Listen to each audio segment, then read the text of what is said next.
Life can be unpredictable, and we all know that.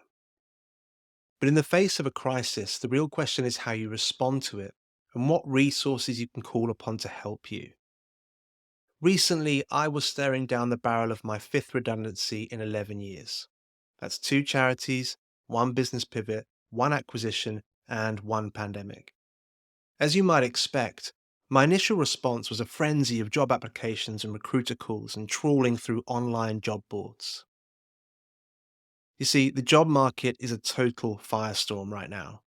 Some of you might be familiar with the current job market. And in my experience, I often found myself competing with over 400 candidates. Surprisingly, I received a lot of feedback, but it usually went something like this. Hey, we loved your application, but there are 20 other candidates who are coming from big agencies, so we're going to speak with them first. So I decided to search for a new plan by diving into the archives. Stashed away in over 15 years worth of notes, I found half-written articles, business ideas, personal development mantras, workshop plans, and endless project deliverables. I realized that I'd worked at every level of leadership, helped launch 5 startups, and created purpose-driven values on a global level. I'd created a library of content for every social media platform, launched websites, and unlocked creative breakthroughs for 27 global brands in the last year alone. I realized that I had everything I needed to start my own business, and that's what I decided to do. But that's not what we're talking about today. This is about how your perspective shifts when you audit your advantages. YouTube recently served me a really interesting video on this subject. In it, Ali Abdaal unpacks some of the key messages from Ali and Hassan Kuba's book, The Unfair Advantage. He outlines that success is a combination of fair play and unfair advantages. Fair play refers to the things we can all replicate, while unfair advantages are unique to each individual. Consider Mark Wahlberg. Yeah, I wasn't expecting that either. In 2018, he shared his much talked about daily routine on social media, and it's a good example of fair play and unfair advantages. It included things like prayer time, workout, family time, and waking up at 2:30 a.m. Now, regardless of its sanity, these are all examples of things we could classify as fair play. They are actions most of us could take if we wanted to. However, it also included things like cryochamber recovery, which is not something that most of us have access to. It's an unfair advantage. Quick side note here, in 2022, Wahlberg updated his schedule, revealing that he's developed somewhat of a lazy streak. He now gets up at 3:30 a.m. And the cryochamber, by the way, is out. Taking a wider view here, we can consider a range of successful startup founders. Sure, there are rags to riches stories, but most successful founder stories are packaged with some sort of unfair advantage, such as family wealth, an Ivy League or Oxford education, or access to the right network, nepotism, things like that.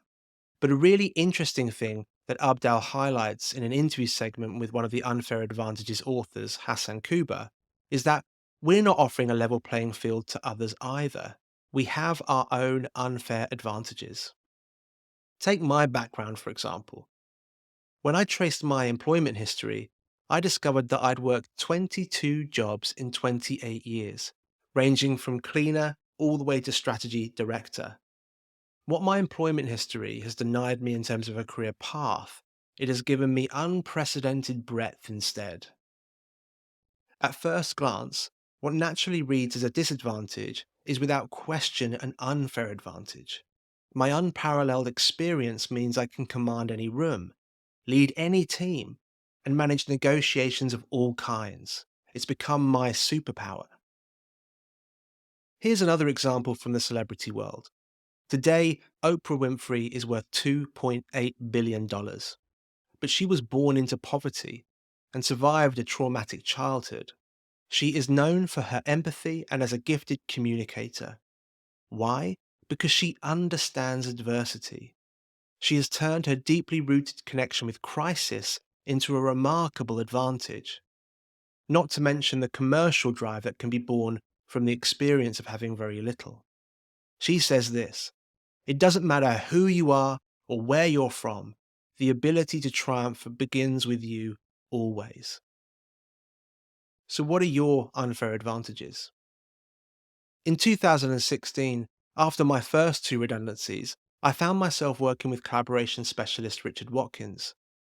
He was an important mentor to me at the time and helped me make a significant step forward in my career. He introduced me to the concept of career threads and helped me to understand that the lack of a traditional career path would in time become my great strength. He was right. It's taken years, 5 more jobs, and another 3 redundancies for me to truly understand it at a practical level. My checkered career is my unfair advantage, and all those micro learnings and experiences are fuel, not failure. To help you audit your advantages, I've included a couple of links in the description below. But let's start with something practical.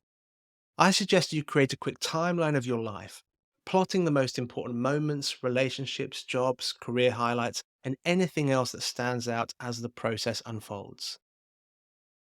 Ask yourself, are there any threads that connect those moments together? Are there distinctive things that are unique to your story? Are there places where the playing field is leveled in your favor? Answering some of these questions will begin to reveal your unfair advantages and perhaps unlock a new and exciting direction for you. And if there's one thought I want you to hold on to, it's this. If when looking ahead, you feel unremarkable or your path feels unclear, look back. I promise there is gold hidden in the earlier chapters of your story.